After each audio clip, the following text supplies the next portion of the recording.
Why Kevin Costner sued his own movie over a decade after it was released. It feels as though Kevin Costner is always getting himself into trouble, with the actor being involved in a few production controversies and legal battles over the years. While some might label him as difficult, others might describe him as committed, with a determined, yet sometimes excessive, approach to filmmaking that has led to blockbuster hits like Field of Dreams and commercial flops like Waterworld. But over the course of his career, Costner became involved in many of his projects as a producer, learning a lot about the logistical and financial aspects of film production and how to talk business, something that put him in good stead to deal with one legal battle that occurred over his 1991 film, Robin Hood, Prince of Thieves.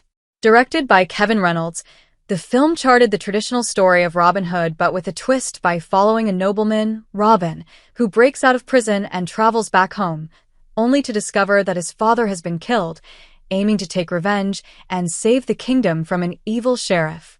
The film was highly successful at the box office, earning over $390 million worldwide, something that should have lined the pockets of everyone involved in the making of the film.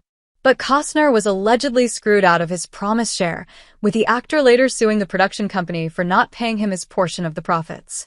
The company, Morgan Creek Productions, went on to make millions more from DVD and television sales, with Costner suing them for breach of contract and fraud.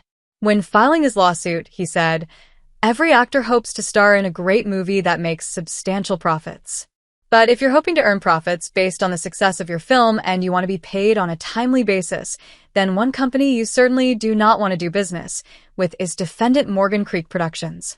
Costner alleged that the company had intentionally concealed information to deny him his fair share of profits, with the actor being entitled to 12.5% of the gross profits after exceeding $60 million and 15% after earning over $100 million in his original contract.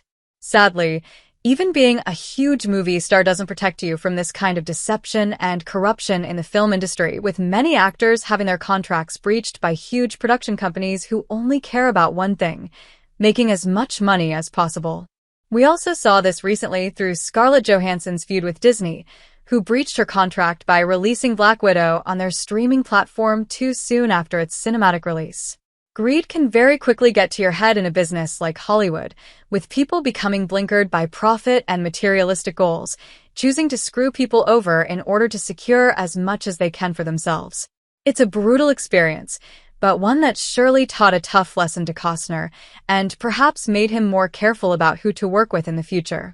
It certainly led him to steer clear of Morgan Creek Productions.